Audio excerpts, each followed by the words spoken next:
Muy buenas tardes.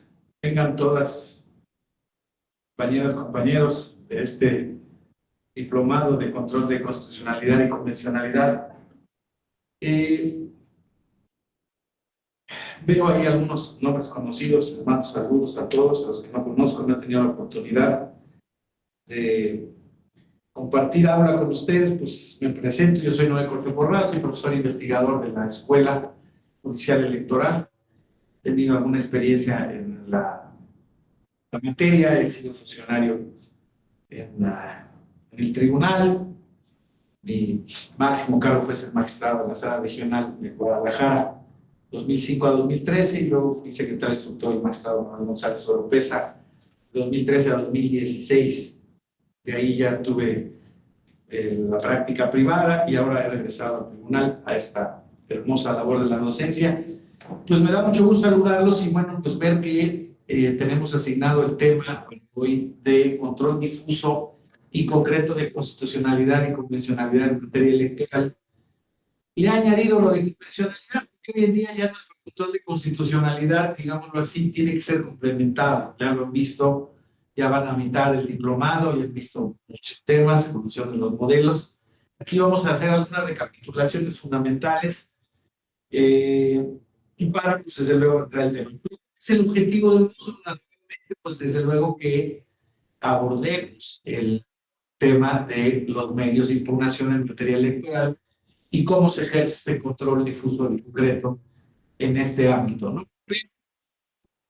Desde luego, insisto, me gustaría hacer algunos repasos fundamentales que son muy importantes para efectos de pues establecer estos conceptos, estos modelos que hoy en día dibujan el panorama jurisdiccional electoral y que son de alguna manera pues garantía de que nuestro país sea un país democrático, constitucional, sometido a un Estado de Derecho y donde se respetan fundamentalmente los derechos fundamentales de todos y todos los ciudadanos y todas las personas que habitan en México por el simple hecho de hacerlo. Entonces, pues ya han visto este tema, claro, al hacer referencia a concreto de constitucionalidad, quiere decir que ya pasa el tema que es el que se ejerce sobre las normas y disposiciones generales, ¿no?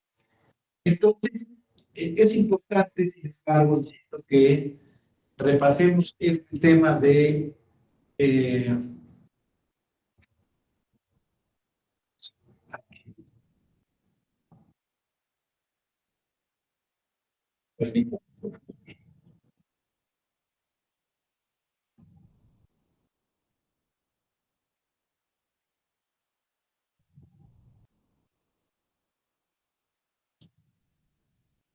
Compañeros, rápidamente, ¿ustedes me pueden confirmar si escuchan bien al doctor o lo escuchan entrecortado?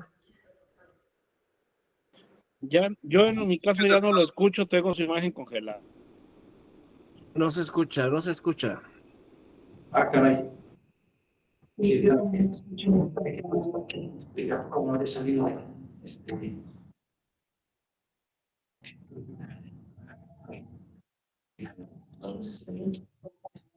Mejor, ¿verdad? Perdón. Aquí le doy. Ah, nada más que está. Ah, se va a ir con eco por el. Se oye con eco por el tuyo, yo creo, ¿no? Ah, ya está. ¿Cómo oye el marciano? ¿Mejor ya? ¿Ahora sí ya? Bien, ¿Suena maestro. eco, Edwin, todavía? ¿Ya no? ¿Ya mejor? A ver, vamos ya mejor, viendo. Maestro. ¿Ya mejor? Sí, ok. Sí. Sí, creo que era porque estaban abierto otro micrófono. Sí. Ok, entonces, pasemos a este tema, entonces, perdón. Ay, Dios mío santo.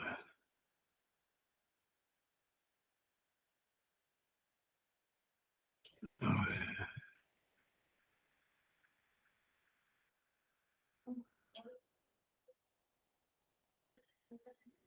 Control de constitucionalidad. Ah, es que aquí.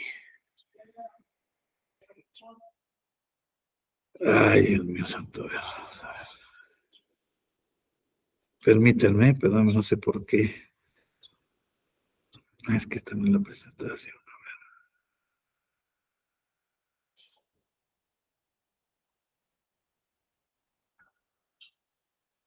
Ahí está. Ahora sí, bueno, ¿sí se me oye bien? Y ahora sí arrancamos. Ahora sí, gracias, José Ángel, Marciano, Víctor Hugo, que los tengo ahí en pantalla.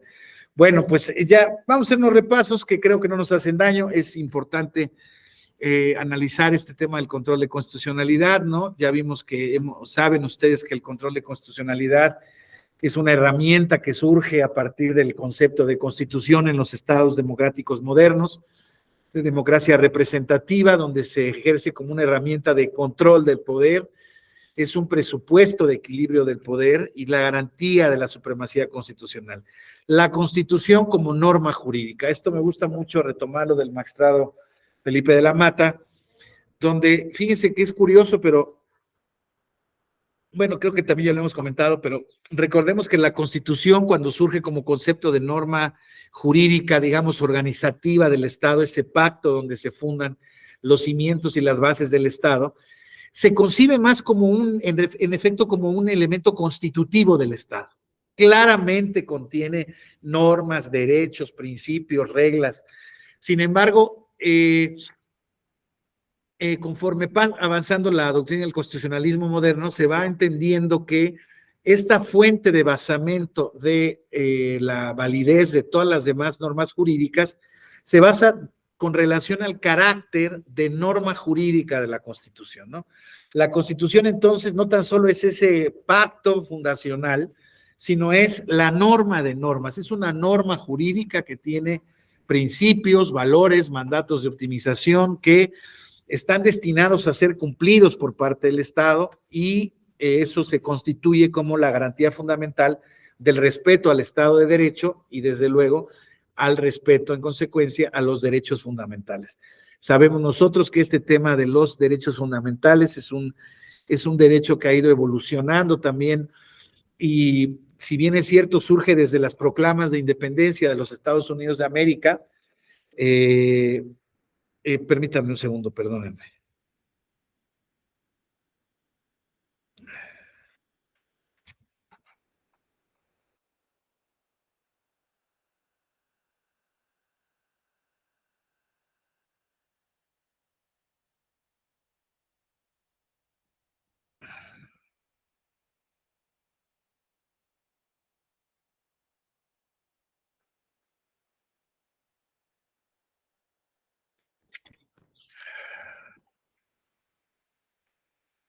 Perdón, entonces decíamos que estas proclamas ya habían definido naturalmente los derechos fundamentales, las libertades fundamentales, los derechos civiles, los derechos políticos. Sin embargo, el tema de la eficacia se encontró con diversos problemas de eficacia. Evidentemente, estábamos rompiendo con paradigmas y periodos históricos muy grandes y muy importantes, donde la supremacía de los regímenes monárquicos, de la economía y de la época feudal de la historia universal, pues desde luego hizo muy difícil, ¿no?, el establecimiento, el advenimiento de estos nuevos estados modernos. Entonces, estos estados modernos primariamente se fueron construyendo, bueno, a lo largo del tiempo hemos visto que consistentemente se han ido asumiendo así, ¿no?, como construcción de élites, pero bueno, desde luego que son élites ya democráticamente constituidas, democráticamente legitimadas, ¿no? Y uno de los presupuestos fundamentales por los cuales se establecía este principio del control, bueno, de la vigencia de la Constitución como norma jurídica, pues es justamente insisto, de que surge un Estado nuevo, ya no gobernado por la gracia divina de los dioses, ni por dinastías estamentales, ni por otro tipo de cuestiones, casi podríamos decir hasta mágicas, ¿no? Hoy en día la legitimidad del poder deviene directamente de la voluntad popular. Y entonces esto es la gran conquista que generan esos movimientos independentistas y a los cuales se van sumando todos los países pues prácticamente occidentales, desde luego también de todos los polos, pero estamos hablando normalmente de la democracia, de los estados, del modelo de estado constitucional occidental. Entonces, pues insisto, es un proceso de advenimiento, de consolidación, que eso es lo que ocurre exactamente. O sea, hoy en día, si ustedes se dan cuenta realmente respecto de nuestras bases políticas en nuestro sistema actual, hoy en día apenas estamos en un desarrollo justamente de control de constitucionalidad y de convencionalidad y de vigencia de los derechos humanos. O sea, tenemos que identificar que no es sino hasta la reforma de 1994, Marciano, lo recuerdas bien, cuando el presidente Zedillo, ya en la toma de poder en su primer año, decide disolver el viejo Poder Judicial, la estructura del Poder Judicial, y crea un nuevo Poder Judicial. Claro, lo hace desde la base de una reforma constitucional. Hoy en día he encontrado diversos, pues digamos, artículos críticos, ya saben, criterios de opinión, en donde la gente dice, ¿por qué si Zedillo disolvió al Poder Judicial y creó uno nuevo? ¿Por qué no lo pueden hacer los nuevos gobiernos? Particularmente, por ejemplo, este o el que venga. Y no, yo creo que naturalmente ese no es la discusión. La discusión es exactamente a partir de cómo legítimamente se puede fundar. O sea, estamos claramente ante un tema de reforma del Estado que no pasa necesariamente por una revolución o por un movimiento armado. ¿Sí me explico? O sea, estas nuevas constituciones, estos nuevos estados que devinieron de esos movimientos armados, ¿no? Revolucionarios, auténticamente hambrientos de reconocimiento de derechos fundamentales, estaban hartos de la opresión, de la miseria, de la pobreza, porque antes ni siquiera, ahí la división de clases era prácticamente la clase estamental o la gubernamental, los ricos y los pobres, ¿no? Ellos surgen con una reivindicación justamente de que, bajo la idea y la antigua de la democracia griega, de que el pueblo debe de ser legitimado y debe de ser ejercido por los miembros del pueblo, por el pueblo, ¿no? De ahí surge el tema, ¿no? Democracia, demos pueblo, gracia, poder. Entonces, es el poder del pueblo. Ahora, en esta construcción se fue generando el tema de la democracia representativa. Ya existían los estados constitucionales, ya existían los Estados Unidos de América, la Francia, ¿verdad? España tuvo grandes problemas, igual que Italia. El imperio austrohúngaro fue modificando y se fue democratizando. Sin embargo, insisto, fuimos asistiendo a estos temas donde todavía no existía una universalidad, ni en el concepto de constitucionalidad, ni en el concepto de Estado, ni en el concepto de derechos fundamentales, ¿no? O sea, por alguien me preguntaba la otra vez, oiga, licenciado doctor, ¿por qué carajo llevamos tanto tiempo desde la proclama de 1789, la Declaración Universal de la ONU de 1948, ¿por qué hasta ahorita nosotros estamos apenas entrando a este tema? Pues porque, perdón que se los diga, desafortunadamente, hasta esta época nos tocó evolucionar de esa manera. ¿Qué pasó en nuestras épocas de república independiente? Pues ustedes saben, una república que se independizó de España se constituyó justamente bajo la forma de gobierno de una república, ¿verdad? En un principio, ya saben, ¿no? Agustín de Iturbide, que fue realmente, creo yo, desde luego hay siempre la interpretación histórica, hay muchas corrientes y muchas opiniones. Yo creo que, bueno, al final el camino fue el que consuma la independencia de México, pero no todo fue albricias de primer momento. Él se quería coronar y se coronó como el primer emperador mexicano. O sea, digamos, los vientos de cambio fueron yendo poco a poco. A ver, vámonos independizando del Imperio Español, ¿no? Y de ahí vamos nosotros a generar un Estado independiente poco a poco, pero vamos a establecernos como una monarquía. Pero rápidamente fracasa el concepto porque realmente los independentistas, criollos y mestizos mexicanos, la idea que tenían era de hacer de un pueblo una república democrática, de hacer vigente justamente este concepto de soberanía popular. Y así se van instaurando y así se va democratizando un poco también la monarquía española. ¿Recuerdan ustedes la Constitución de Cádiz de 1812, ¿no? Cuando estábamos nosotros ya inmersos en ese proceso de independencia. Sin embargo, se da esta independencia de México y entonces nuestras patadas, nuestros primeros pasos como república independiente, pues fueron pasos muy abruptos. O sea, lo que primero importaba era constituirnos auténticamente como un Estado-nación. Por eso mismo, realmente los derechos, pues en un principio no le importaban a nadie. Tan es así que por eso un siglo después de que nos independizamos, un poquito antes, estalla la Revolución Mexicana. Si ustedes ven, es un ciclo evolutivo prácticamente traslapado de la Revolución Francesa a la Revolución Americana a la Revolución Mexicana, y que se da simultáneamente, por ejemplo, el tema de la Revolución Rusa. Coinciden en los años, coinciden con las ideas. La Revolución Rusa es aquella que acaba con el otro gran imperio dinástico, ¿no? De la dinastía de los Romanov, de los grandes zares, en donde, claro, no tan solo se independiza el pueblo de los zares, sino que crea un régimen político especial.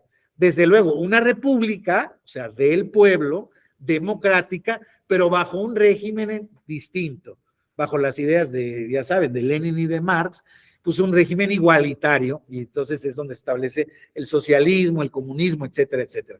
Bueno, pues nuestra Constitución Mexicana de 1917 se constituye justamente como la primera gran constitución social del mundo, donde los reclamos revolucionarios, ya lo saben todos, lo vemos desde civismo, lo veían desde civismo. Yo no sé si los muchachos ahora ya han perdido la pista, porque ya mi hijo ya también está muy grande, y entonces ya no sé si al final del asunto siguen enseñando civismo, pero lo veíamos en civismo, ¿no?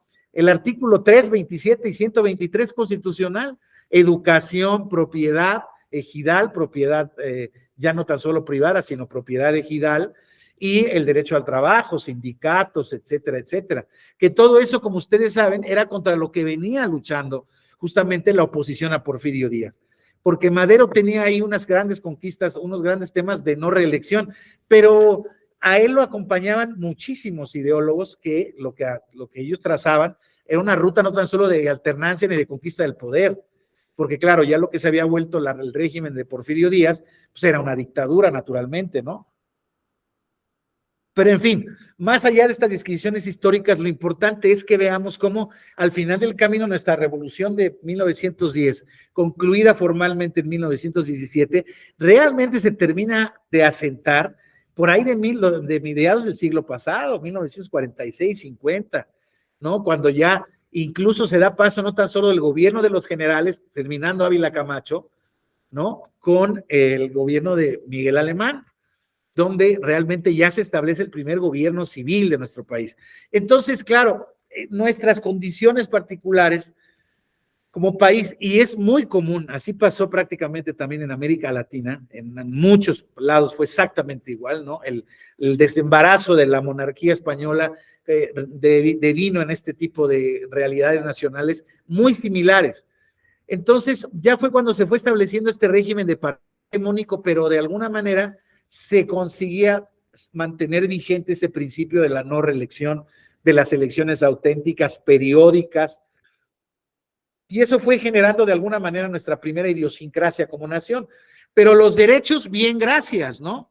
¿Por qué? Porque existía una división de poderes formal, lo sabemos todos. Nuestro régimen surge como un régimen presidencialista, netamente, al estilo de los americanos, donde les copiamos, entre otras cosas, el estilo de gobierno, bueno, la forma de gobierno. La Constitución, en muchos artículos, el 133 de nuestra Constitución es una copia exacta del artículo norteamericano, ¿no? Entonces, el asunto pasa porque nuestro nacimiento como nación fue muy paulatino. Entonces, cuando surge en este régimen presidencialista, pues es un régimen presidencialista poderosísimo. Ustedes saben esta obra buenísima de la presidencia del Estado mexicano, no me acuerdo cómo se llama la obra, pero es de Jorge Carpizo, que hablaba de las facultades metaconstitucionales del presidente de la República. El presidente de la República era el jefe no tan solo de la República, ni de las Fuerzas Armadas, ni de las fuerzas económicas, era el jefe del partido, el jefe del sistema electoral, era el jefe de todo, entonces, y el jefe del Poder Judicial. A la Suprema Corte de Justicia asistían grandes juristas, pero que desde luego estaban perfectamente alineados con la lógica del poder. Eso no quiere decir que no haya existido vigencia de los derechos fundamentales, de los derechos constitucionales en nuestro país, claro que sí, pero no existía, digamos, este concepto No hay no hay problema, Víctor Hugo, no hay necesidad. Entonces, el tema es que fue hasta que desafortunadamente nos vimos involucrados ya también en este contexto internacional de la asunción de compromisos internacionales en el ámbito del derecho internacional, donde firmamos pactos de adhesión a la Convención, a la Organización de Estados Americanos, desde luego como una respuesta local al tema de la Organización de las Naciones Unidas, para esta geopolítica regional que todos saben se da en todas las partes del mundo. Y entonces, claro, en ese contexto firmamos la adhesión a la Convención Americana de los Derechos del Hombre, en donde, claro, eso ya implicaba una serie de sometimientos y respeto a derechos fundamentales que ni siquiera todos estaban previstos en la Constitución. Sí había muchas libertades, derechos civiles y derechos políticos, pero no existía incluso toda la gama esta descrita por estas convenciones. Y bueno, pues esto, insisto, poco a poco se va generando.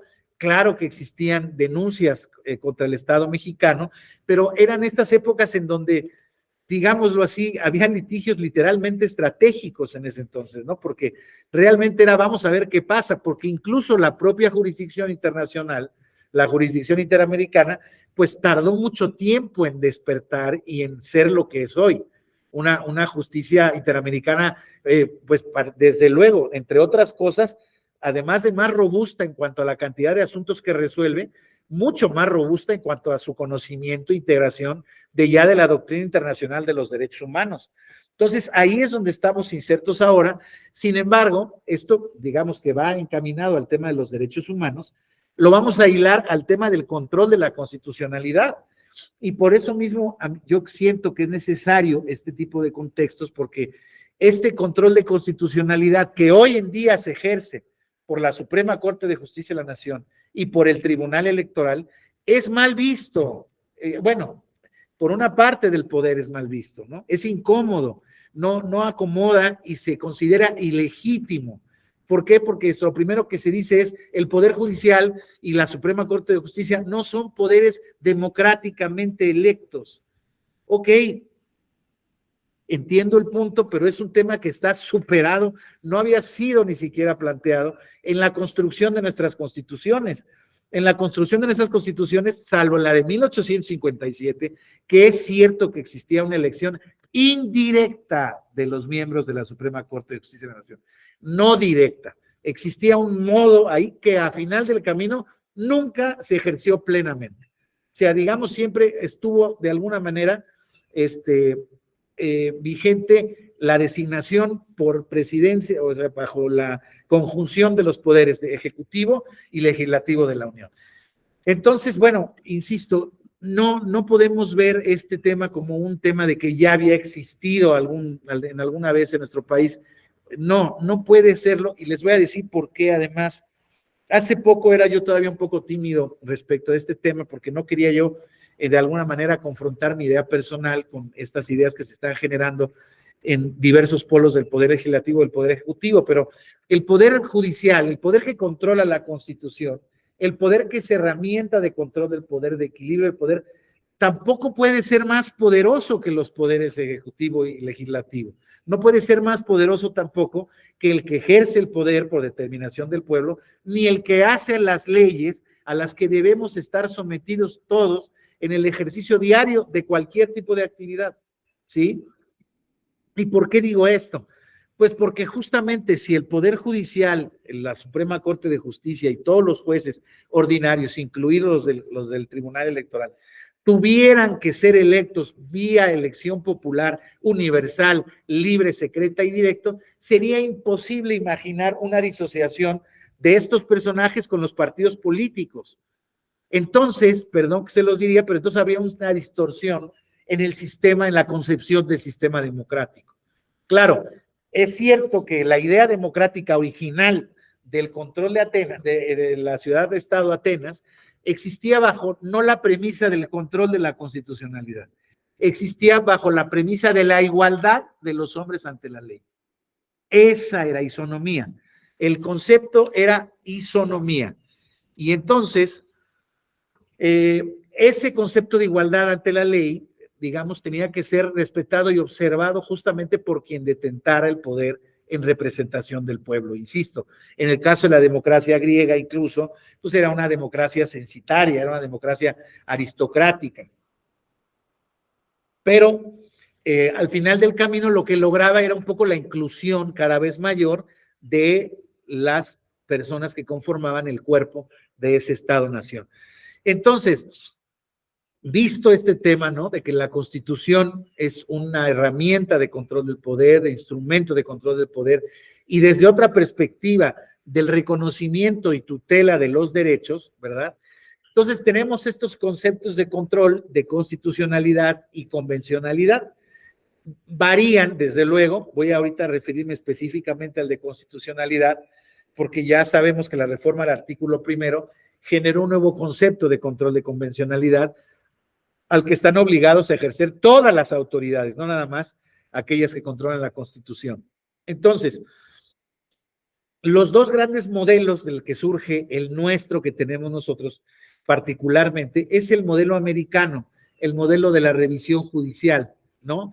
En donde el Poder Judicial, en los jueces ordinarios, aplican la ley al caso concreto bajo el principio de supremacía constitucional que decíamos, y se llama difuso porque son todos los jueces los que aplican la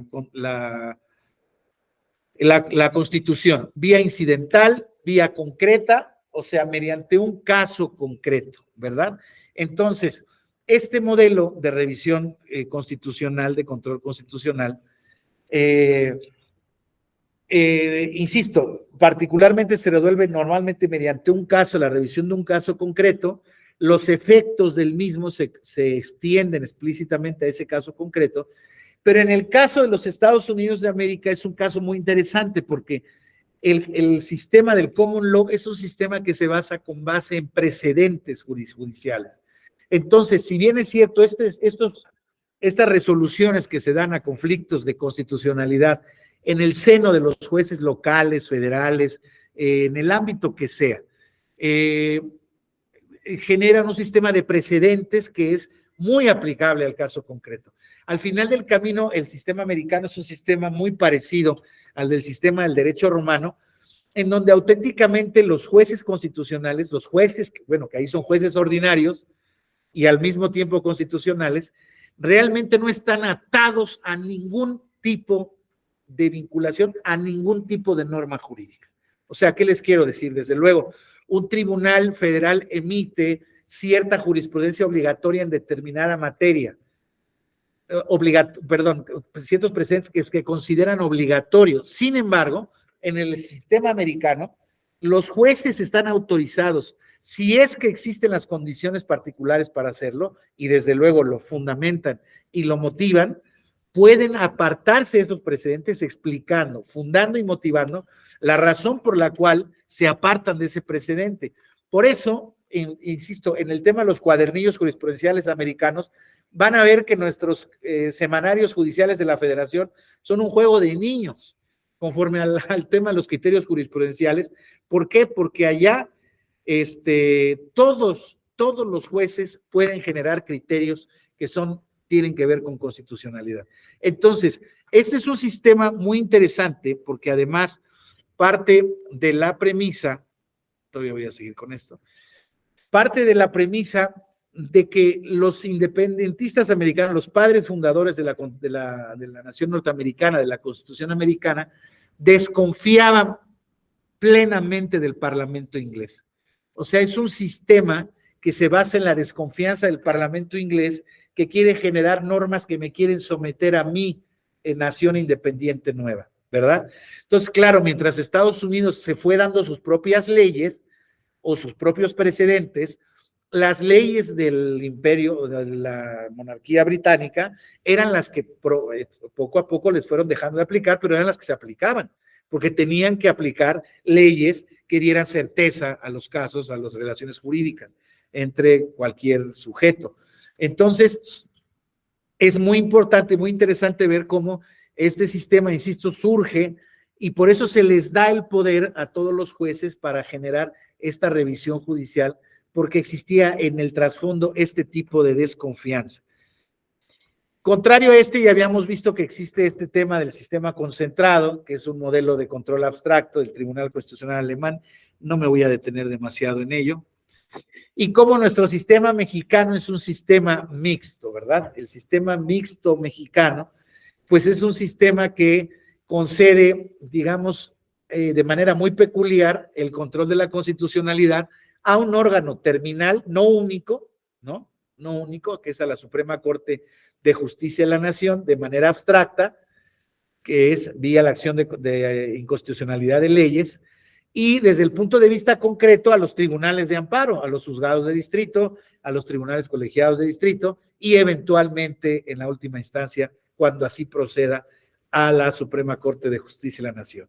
Y en caso de materias electorales, la Constitución concede el control concreto de constitucionalidad, o sea, al caso concreto, al Tribunal Electoral del Poder Judicial de la Federación. Eso de alguna manera yo creo que ya lo han visto. Entonces, el contexto en ambos sistemas, y ahorita quiero pasar a esto porque para mí es muy importante también, era justamente, insisto, en estos, ¿no? Estos precedentes de Marbury versus Madison, donde pues hay mucha doctrina al respecto de este antecedente o precedente judicial que funda el Judicial Review americano, que establece el control difuso de la constitucionalidad, y entonces establece varias doctrinas fundamentales. Esto es, los jueces, dice la sentencia del juez Marshall, presidente de la Suprema Corte de Justicia de la Nación americana, que los jueces deben de fundar sus decisiones más en la Constitución que en las leyes.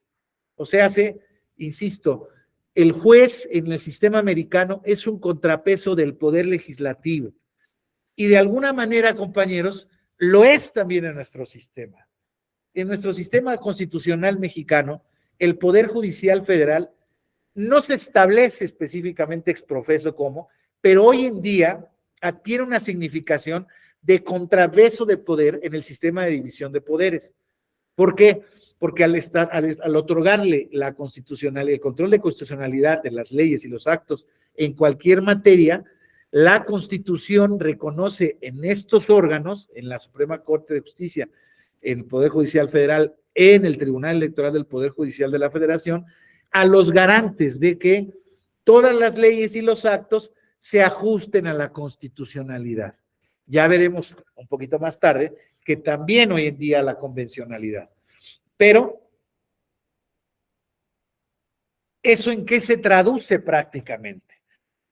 Pues justamente en este sistema que define al Estado de Derecho en cualquier país. Esto quiere decir que el poder público o las autoridades únicamente pueden hacer aquello que les está expresamente facultado para hacer. Y los privados, los ciudadanos, podemos establecer todo aquello que no está prohibido por la ley, ¿verdad? En consecuencia, ese sistema de libertad que da o prevalencia a un límite del poder versus una mayor amplitud a la libertad y a los derechos fundamentales de los individuos, es el que se establece en este contexto al final del camino del sistema de control de constitucionalidad. Hamilton en El Federalista decía que los tribunales, los jueces en general, habían sido concebidos como un cuerpo intermedio entre el pueblo y la legislatura, en donde la función de los jueces es proteger al pueblo de los excesos cometidos por el poder en exceso de lo previsto por la Constitución.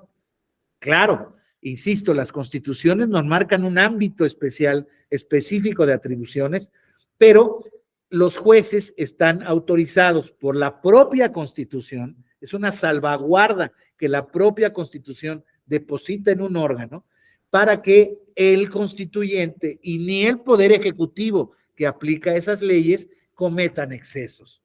Esa es la idea que está expresa en esto. Y hoy en día, perdón, pero se sataniza el tema de la función jurisdiccional de la Suprema Corte y del Tribunal Electoral. Perdón que se los diga, cuando es algo que se nos da en beneficio de todos los ciudadanos, incluso aquellos de que ejercen el poder. ¿Por qué? Porque limita sus responsabilidades. Claro, quien la ejerce en exceso está actuando en exceso de facultades y será responsable por ello y tendrá que responder por ello si le es reclamado. Pero claro, imagínense una norma que le dijera el Poder Ejecutivo es el que se encarga de administrar los recursos del Estado y de ejecutar las leyes que se emitan en términos generales. Y el legislativo es el encargado de hacer las leyes en beneficio del pueblo. Oigan, ok, de acuerdo. ¿Y el Poder Judicial? Bueno, pues entonces es aquel que se encarga de controlar que ninguno de los dos se excedan. ¿Se excedan respecto de qué? O sea, deben de existir un consenso mínimo, cierto, seguro, que es el que dota la Constitución como norma jurídica, a través del cual yo estoy autorizado para legislar en materia de impuestos, de alcabalas, de propiedad industrial, de todo lo que gusten y manden, ¿sí? El artículo 73 de la Constitución, que se le va a uno la vida leyéndolo, pues claro, porque están ahí definidas todas las competencias sobre las que hoy en día se regula nuestra vida social, económica, política. Todo está regulado. Juegos, sorteos, industria eléctrica, industria energética, todo debe de estar previsto ahí. Entonces, si las leyes son las bases de actuación del Ejecutivo, de aquel que aplica las leyes, pues desde luego la Constitución es la guía que rige el orden del Poder Legislativo. Y entonces, insisto, se establece, ahí es donde se establece este concepto de Hamilton, en el federalista. O sea, estos auténticos tratados de derecho, de política, en donde se está realmente confeccionando el Estado moderno. El Estado moderno se los debemos a los franceses y a los americanos, por lo menos desde el punto de vista teórico, ¿no? Esta construcción se ha dado ahí y a partir de ahí se creó, y todas las doctrinas, pues los italianos tienen una doctrina poderosísima, mucho más contemporánea, pero siguen sobre esas bases, ¿no? Sobre las bases, ahora sí que básicas, ¿verdad? O sea, lo más elemental, como son este tipo de conceptos. O sea, los tribunales existen para proteger al pueblo de excesos cometidos. Y fíjense el argumento falaz. David, por favor, no te había visto. Doctor, perdón, digo, ahorita que lo escucho, respecto de esta cuestión de No la se permisibilidad de los... o no Ahí en la sala. ¿Y los demás compañeros escuchan? ¿Me escucho? ¿Sí escuchan a David? Sí. Yo no lo escucho. A ver, espérame, David, porque no... Entrecortado, se escucha ¿Qué puedo entrecortado. hacer aquí entonces? Déjame ver.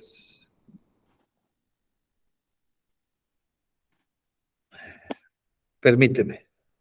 Gracias. Odio.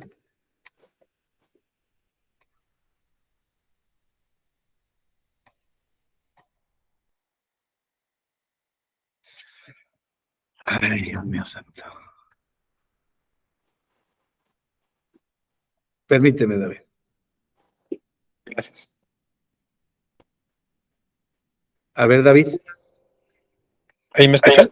Ahí te escucho. Adelante. Muy bien, doctor. Digo, un poco a lo mejor, y le pido una disculpa por la pregunta que le voy a hacer, porque No. es un poco provocadora. Respecto a este tema que nos decía de que al final del día irradia en el principio de legalidad, en el sentido de que las autoridades solo pueden actuar en el marco competencial que les confiere ya sea la Constitución o la norma, ¿qué opinión le merece a usted el criterio de la Sala Superior relativo a que los servidores públicos pueden actuar en actos proselitistas en fines de semana o cuando se entiende que están fuera del ejercicio de sus funciones? Respecto del Poder Ejecutivo, concretamente dicen que en sábados o domingos, entiéndase que son los días que son inhábiles, siempre y cuando no participen o hagan ningún llamamiento. Y de antemano le reitero, para mí es importante, tengo yo una opinión formada respecto de este criterio, pero sí me gustaría conocer su opinión. Sí, a ver, vamos a ver. Sí se me escucha, ¿verdad? Sí me escuchan. Ok. A ver, vamos a ver nada más para entender bien el contexto. ¿Qué opino de esta jurisprudencia que dice que los funcionarios públicos sí pueden hacer proselitismo en fines de semana? Esto es fuera de horas laborales y siempre y cuando no hagan un llamamiento al voto, etcétera, etcétera. Híjoles, pues sí está provocadora, David, porque no sé a dónde me quieres, o no sé qué es lo que quieres, pero te voy a contestar honestamente. Mira, a mí me da la impresión que primero voy a hacer una salvedad, te voy a contestar, firmemente, no le voy a sacar, pero primero quiero establecerte el contexto.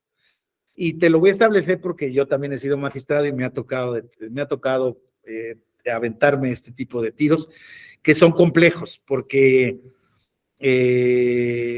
creo que lo más importante de un órgano jurisdiccional, esto lo estaba por platicar, pero bueno, es uno de los temas que subyace, es ser previsible, consistente en sus criterios, ¿no? Y aquí el problema que hemos tenido recientemente, tú sabes que el tribunal desde 1996 ha sido un tribunal muy echado para adelante. Antes de que la Corte, o casi antes de que la Corte empezara a ejercer control de constitucionalidad y convencionalidad, el tribunal lo estaba haciendo. Y de verdad ha sido una herencia que las distintas integraciones, esta tercera que va corriendo, han sido en una u otra medida, se han llamado garantistas, hoy en día se llaman principialistas. Un poco lo que han tratado de conciliar es este principio de legalidad, ¿no? Que las autoridades únicamente pueden hacer lo que están autorizadas para hacer, con el tema de la libertad individual. O sea, al final del camino, por ejemplo, y qué bueno que te metiste en ese tema, todavía está fácil, hay temas actuales que pueden estar, creo que mucho más discutibles, pero bueno, todavía están en veremos. ¿Qué es lo que ha pasado? Dice, a ver, poco a poco preguntan los funcionarios, y no los de este gobierno nada más, lo han preguntado desde hace un par de sexenios. Oigan, ¿y qué nosotros no tenemos libertad de expresión?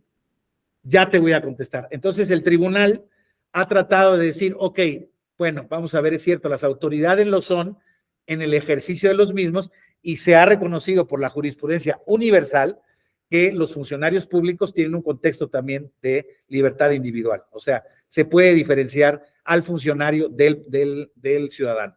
Sin embargo, eso tiene que ser en contextos muy específicos de disputa de qué tipo de derecho estamos hablando.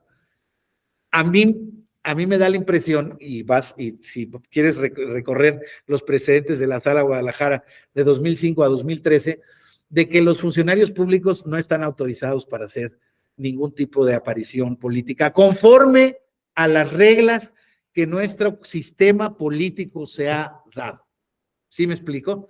O sea, las reglas que hemos estado generando, ¿por qué? Porque en Estados Unidos, en Francia, en España, Italia, Alemania, el jefe de Estado es jefe del partido político. Es jefe, por lo menos, líder moral. Si no es líder formal, es el que decide, el que va a los mítines, el que todo este tiempo está diciendo, ya ven ahorita a Biden en Estados Unidos, ¿no? Todos los días saca noticias y las replican en todas las redes sociales, pues evidentemente hablando bien de los demócratas, de su gobierno, y de que hay que votar, y de que él ya se va a reelegir, y que etcétera, etcétera, etcétera. O sea, él mismo, en todo el tiempo de ejercicio de su gobierno, está haciendo proselitismo público. Eso en nuestro país se consideró que, dado el régimen de partido hegemónico que teníamos nosotros, era abusar en exceso. Y como fuimos transitando un poco de manera atropellada cuando se establecieron estas reglas, se quedó esa normativa. Yo creo que esa normativa debe de superarse ya hoy en día. Y yo creo que, o se establece, yo creo que la tendencia debe de ser abrirlo lo más posible, David. Te lo confieso abiertamente. ¿Por qué? Porque es imposible que un político no hable de política. ¿Y qué es hablar de política si no es hablar de consecución del poder? O sea, al final del camino, pues el político está habilitado para decir, yo lo estoy haciendo bien, yo soy el mejor, ya me eligieron, adelante, véanme en ese sentido. Claro, como tuvimos un proceso de 70 años donde no había otra opción más que el que estaba en el poder, pues claro que la reacción natural fue decir, no, tú no puedes hacer nada. Conforme se fue alternando el poder y fuimos iniciando nuestra transición, nuestra particular transición a la democracia, en la que estoy convencido que estamos transitando, no estamos en una democracia plena, creo que falta bastante todavía, pero es cierto que estamos en una transición. Hoy en día yo se los digo auténticamente como persona, que yo creo saber cómo van a quedar las elecciones presidenciales del año que viene. Creo saber, pero no estoy seguro. O sea, si ustedes me dicen, le meto una lana, pues a lo mejor sí le apuesto, pero no estoy seguro, ¿sí me explico? Y eso implica para mí, que crecí o inicié este tema de transición. Yo sí creo en las elecciones, yo sí creo en este contexto democrático que sí genera alternancia, lo más positivo. Ahora, creo que todos los gobiernos han abusado específicamente de la posición de la que antes se quejaban, de que los gobiernos se promovían y aprovechaban el poder en ese sentido. Entonces, en consecuencia, lo que está en nuestro país son reglas auténticamente, que generan criterios como este. Pues sí, realmente que pueden ser criticados, pero que tratan un poco de hacer esto, si es que eso es posible, David. Ahí queda muy al criterio personal. Para mí, el funcionario público, claro que tiene una esfera privada, claro que no lo puedes ir a molestar cuando está comiendo con su familia, claro que no lo puedes ir a molestar si va a misa los domingos, se persina, se confiesa y comulga, claro que le puedes salir a preguntar en la banqueta, claro que sí, pero el funcionario, si tiene prohibido hacer propaganda gubernamental, no puede ir a un mitin el fin de semana. Pues es lo mismo que ir entre semana, que pues al final del camino, creo que genera un mejor espacio de comunicación el fin de semana, pero pues son estas reglas que, y lo digo de verdad, aquí sí auténticamente para convertirme en no lo necesita, pero en un abogado del tribunal, es que las reglas que tenemos nosotros han generado este tipo de criterios tan, pues, absurdos, si lo quieres decir así, porque así están. Bueno, y voy a pasar a lo que les decía yo que no me están preguntando. Yo lo he dicho ya en estos contextos desde hace 6 meses. Desde que yo inicié a dar clases en este curso los actos anticipados de campaña y de precampaña están prohibidos en este país. Y lo que estamos viendo todos los días son actos anticipados de precampaña. Pero, ¿qué pasa, David? Si el INE y el tribunal dicen desde ahorita que ya viste que ya sacaron hoy sus reglas la oposición y es igualito el método. Pues, ¿qué es lo que están diciendo ellos al final del camino? Y es tristísimo, pero en los hechos, las reglas ya quedaron obsoletas. Vamos a salir todos adelante. Bueno, yo estoy de acuerdo. Yo soy tribunal y debo de estar sometido a la ley. No tengo dudas de eso. Sin embargo, es cierto también que la ley establece hoy en día reglas brutalmente, digamos, contrarias a lo que podrían ser el ejercicio de derechos individuales. Entonces, ahí es donde creo que el tribunal, y por eso le reconozco mérito, ha tratado de hacer lo menos absurdo posible los criterios. Sin embargo, si tu opinión es que son criterios absurdos, lo son, pero no son, creo que, gratuitos. Ha tratado de exponer lo mayor, o sea, ha tratado de conciliar lo más que se puede este tipo de cosas, aunque en los hechos es muy complicado de hacerlo. Y máxime en un contexto, David, ahorita regreso contigo, máxime en un contexto en donde hoy en día no se ve mucha voluntad por cumplimentar la ley de nadie, y ya no digamos de cumplimentar la ley, sino las decisiones judiciales. Y lo único que no puede pasar en nuestro contexto es que se empiecen a pasar por el arco del triunfo las determinaciones de la Suprema Corte y del Tribunal Electoral, porque eso sí generaría un sistema. Y yo celebro, desde otro punto de vista, y con esto concluyo, que haya voces desde el partido en el poder y de la oposición que digan que mal que bien están tratando de cumplir con las reglas. Celebro que ese sea el discurso, lo celebro. ¿Me querías decir algo? Sí, doctor, bueno, solo de verdad agradecerle y sí puntualizarle que es retadora en el foro en el que estamos académicamente, nunca fue con la intención de meterlo en un aprieto, pero sí coincido con usted en cuanto a que es un esfuerzo valioso del tribunal y esa es mi opinión, ¿no? Y me parece que el reto verdaderamente es como frenar a este caballo desbocado, verbigracia a partidos políticos, en el que lejos de ver ellos una oportunidad de ejercer un derecho fundamental como es el de la libertad de expresión, ven un recoveco para violentar la norma. Ese es el reto. O sea, me parece y de verdad puede ser un criterio absurdo, ¿no? Cuestionable o no, jurídicamente, pero me parece que lo complicado del asunto está precisamente ahí, que si yo adopto un criterio que es progresista con tus derechos humanos de libertad de expresión, entendiendo que como servidor público al final eres una persona con una investidura, bueno, hombre, tú lo aprovechas para violentar la norma. Eso es lo complicado, esa es mi postura y coincido, creo que en gran medida con usted. Gracias, gracias, David. Sí, pues ahora sí que la verdad es que es lo que hay, ¿verdad? O sea, no voy a ser pesimista, no voy a decir es la triste realidad. Leo también desde otro punto de vista muchos gentes de autoridad que tienen, en mi opinión, autoridad moral para poder hablar en este sentido. Y pues leo, ¿no? Que francamente, pues esto es auténticamente saltarse las reglas, que se está generando, incluso gente muy combativa, ¿no? Que en un principio decía, bueno, es que estas son reglas de vida interna de los partidos políticos, realmente, oye, pero es que están seleccionando al aspirante a presidente. Bueno, sí, pero es que entonces tenemos también el tema de la libertad partidista, y en alguna medida tienen razón. Pero entonces cuando les volteas el palito y le dices, es que eso está prohibido, esa libertad partidista en este contexto está prohibido, es cuando ellos dicen, bueno, es que entonces te tuercen la sartén y te dicen, pues no, que muy defensor de los derechos humanos, que no, insisto, es un argumento falaz, porque yo es lo que estoy tratando de estar conviniendo con ustedes, de que al final del camino no solo de manera teórica, pero bueno, desde el punto de vista teórico para empezar, ¿no? Estos sistemas surgieron y, por ejemplo, en ese sentido los americanos también tienen decisiones muy discutibles, porque al final del camino ese es todo criterio, toda labor interpretativa es labor humana y es labor de coyunturas y de circunstancias, y naturalmente que la labor jurisdiccional en cualquier materia termina siendo una labor política, no hay duda de eso.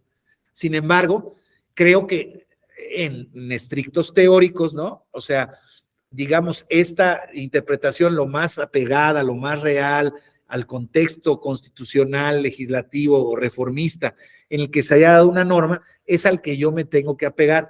Por eso por eso defiendo el criterio del tribunal, y lo defiendo de verdad, porque bueno, pues la única manera que existe, porque existe este tipo de principios, ¿no? O sea, caray, es que están estas reglas. Bueno, a ver, sí, pero hemos visto que las reglas no necesariamente son reglas o justas o constitucionales, ¿verdad?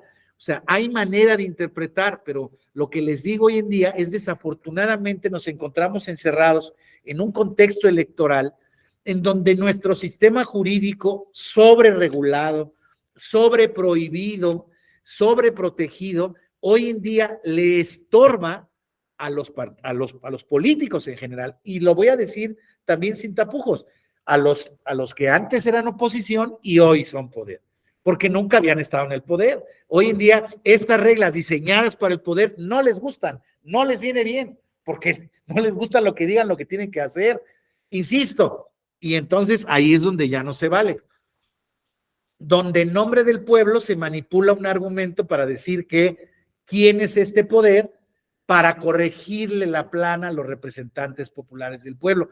¿Quiénes son esta bola de privilegiados que ganan tanto y que tienen tanto y que nunca se han preocupado por el pueblo para decirnos lo que es este tema de cuestión? O sea, digo, perdón, yo respeto todas las ideologías y de verdad las respeto. Lo que me parece que ese respeto también debe de partir sobre un respeto al sentido común y a la inteligencia de todos. Entonces, a ver, si lo que, insisto, si lo que no te gusta son las reglas, pues únanse a la oposición y modifiquen la Constitución y eliminen todas esas reglas. Yo creo que sería muy válido, y dejen ciertos candados para casos extremos. O sea, seguirá siendo prohibido la libertad de expresión cuando haya ataques a la moral, a derechos de tercero, bueno, ni siquiera a la moral, a derechos de tercero, al Estado democrático, a la incitación a la violencia, a la proclama o a la, ¿cómo se dice? Ay, no me acuerdo cómo se llama la palabra, pero a la exaltación de la violencia, del terrorismo, etcétera, etcétera, etcétera. En fin, a ver, déjenme ver qué me dice porque hay unos mensajes aquí que me ha mandado Marciano, bueno, Marciano, ahorita, si quieres, ahorita, a ver, Marciano dice, el 226, para mi cámara tendría apagada, no, es Víctor Hugo Marciano, 226, los precandidatos que participen no podrán realizar actividades de proselitismo, no, pues está clarísimo, digamos, yo no lo discuto, y dice Álvaro Raúl Ramírez Arroyo, doctor, considero que el Senado plantea implica una reforma mucho más pensada, no obstante, implica que quien la proponga tiene que superar precisamente la idea del viejo régimen, claro que hay que superarla, gracias Lupita, qué amable. Gracias mucho. Ya te devuelvo la taza de arte. Dice, gracias. La competencia partidista de la labor legislativa está marcando una agenda política y de gobierno, mismas que tiene que seguir madurando y hoy podemos verlo, sí, sin duda alguna. O sea, coincido en este tema. O sea, a lo que voy es, de acuerdo, que tendría que ser de alguna manera más pensado este tipo de reflexiones, este tipo de reformas, pero claro, ya estamos en el calor de los trancazos, mis queridos amigos. Ya estamos en el calor por la disputa del poder y pues hoy en día ya no se pueden modificar cosas, ya estamos al cuarto para las 12 y las cosas se tienen que seguir como están.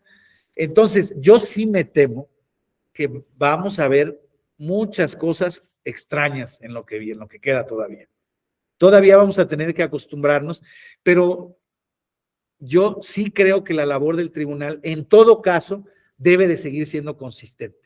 O sea, ¿qué les quiero decir? Por ejemplo, el INE, que la gente de ahorita está criticando mucho su determinación. Fíjense que me parece sensata la determinación del INE. A ver, ok, no son actos anticipados de precampaña. Ok, no estás en proceso de selección interna de candidatos. No. Estoy en la selección del Comité Nacional de Defensa de la Transformación. Órale, vale. Ok, amparado en mi derecho de autoorganización que tengo reconocido en la Constitución. Vale, está muy bien. Ok, y entonces, compañeros, que retomen los criterios que ha dicho. Oye, pues no se puede llamar al voto, no se puede hacer proselitismo público, propaganda gubernamental. De alguna manera ya renunciaron a sus puestos. O sea, hay ciertas cosas que pues, le están haciendo para tratar de cumplir con la ley. O sea, pero eso para mí es una buena noticia. Me parece peor que dijeran, ¿saben qué? No, a la fregada, son tales y háganle como quieran. Entonces, porque ahí sí ya nos pone en un contexto de confrontación natural y creo que donde no hay regreso. Entonces, yo espero y hago votos porque en lo que sigue, el contexto sea más o menos consistente. Ok, hay reglas que incomodan, ok, vas a tratar de hacer este tipo de posicionamientos. Ok, para empezar, que lo hagan todos. Y les vuelvo a decir, primero impugnaron, el único que debo decir que es el que ha seguido en ese camino es Movimiento Ciudadano, que es el que no está integrado a la alianza opositora ni al partido en el gobierno. Entonces, ellos son los que tienen la impugnación vigente de las reglas del proceso electoral interno de Morena, etcétera. Sí, claro, la sanción es dura de esta violación, es que es parte del asunto. Si se pone la cosa muy reglamentaria, perdón, pero ya tendríamos que estar pensando en cancelar candidaturas. Imagínense ese escenario. O sea, podría ser jurídicamente imbatible, ¿sí? Pero políticamente totalmente reversible, criticable, aunque de manera injusta. Yo estoy de acuerdo. O sea, como les vuelvo a decir, y establezco el concepto atrapados, porque auténticamente, ¿saben en qué estamos? Atrapados en nuestro sistema jurídico electoral que se creó para este tema. Ahora, es cierto que el plan B no iba a destrabarlo, no servía para eso. Entonces, ahorita podríamos seguir teniendo plan B y con ciertas adecuaciones, pero realmente mejor, insisto, que sigan con esta, digamos, con esta pues actitud de que tratando de cumplir las reglas van a hacer actos internos partidistas y pues que se vayan posicionando. Víctor Hugo Serrano, por favor. Magistrado, gracias. Retomando las ideas de mis compañeros que me anteceden en el uso de la palabra y algunas de sus ideas también, considero que todo esto que está ocurriendo, políticamente hablando, bueno, es que tendríamos que interpretarlo no nada más en relación al derecho, sino también desde una idea política. Finalmente, lo que se está buscando en este futuro utópico es una reforma inminente al Poder Judicial, pero claro que faltan elementos para poder hacer, para poder justificar tal o cual cosa en ese sentido. Si esto es así, claro que este tipo de actos van a futuro, van a permitir ciertos juicios que pueden estarse emitiendo desde la materia electoral, administrativamente hablando, y claro, desde un órgano jurisdiccional. Esto, por supuesto que podría ser un presupuesto para poder entonces determinar, ¿saben qué? Sí, estamos ante un escenario donde el Poder Judicial tiene que ser reformado sí o sí, por A, B, C, D y esto último que pasó. Tanto así que esto creo que sí se avisora, pero la idea es en qué sentido. Habría que también poner en la mesa del debate que no vamos a negar que los poderes fácticos se encuentran involucrados en este tipo de situaciones, ¿verdad? Tienen nombres, tienen colores, no los voy a decir porque creo que ahorita no es importante, sabemos quiénes son, pero todo esto va encaminado hacia ese futuro utópico, y bueno, en derecho, pues también claro que todas las reglas son maleables, son interpretables, y aquí ellos lo que hacen es ponerle un nombre diferente a los actos que saben que son proselitistas, pero únicamente lo que hacen es maquillarlos, porque el derecho mismo se les permite o se nos permite a poderlo hacer, o sea, maleable, ¿no? Entonces la crítica creo que va encaminada hacia ese. Desde luego, de acuerdo, coincido, Víctor Hugo. Sí, es un contexto complicado, ¿cómo decirlo? Pero creo que justamente hoy más que nunca la labor de los tribunales, particularmente los constitucionales que tenemos, pues es justamente, les vuelvo a decir, reforzar la idea de que todo se hace, y por eso regreso a la pregunta de David, que en un principio me decía, oiga, yo sabía dónde iba, porque naturalmente pues es un concepto discutible. Es desgraciadamente, insisto, un poco la manera en que el tribunal ha tenido que ir reaccionando, ¿no? Entonces, exactamente, el tribunal está decide cuestiones en contextos políticos. Por eso les digo que el peor contexto político sea un contexto de enfrentamiento ya abierto. Miren, al final del camino, el presidente puso como quiso a los ministros de la Corte, se eliminó el plan B, puso como lazos de cochino a los ministros de la Corte y se eliminó la reforma, no me acuerdo a qué otro tema, y siguen contenidos suspensivamente. Y claro, él se sigue quejando y hace un discurso que en mi opinión pues no sería propio del Ejecutivo, pero bueno, vamos a hablar, es la manera de ser del presidente y yo tengo que aceptar que él está ejerciendo el poder. Yo, desde mi punto de vista, es criticable, pero es el presidente que tenemos y así y como dicen algunos analistas, no nos ha engañado nunca. Él ha sido consistente y sostenido permanentemente en este tipo. Miren, cuando él era presidente del Partido Revolucionario, de la Revolución Democrática, se dio el primer contexto muy duro de presión hacia el tribunal por parte de lo que era entonces el PRD.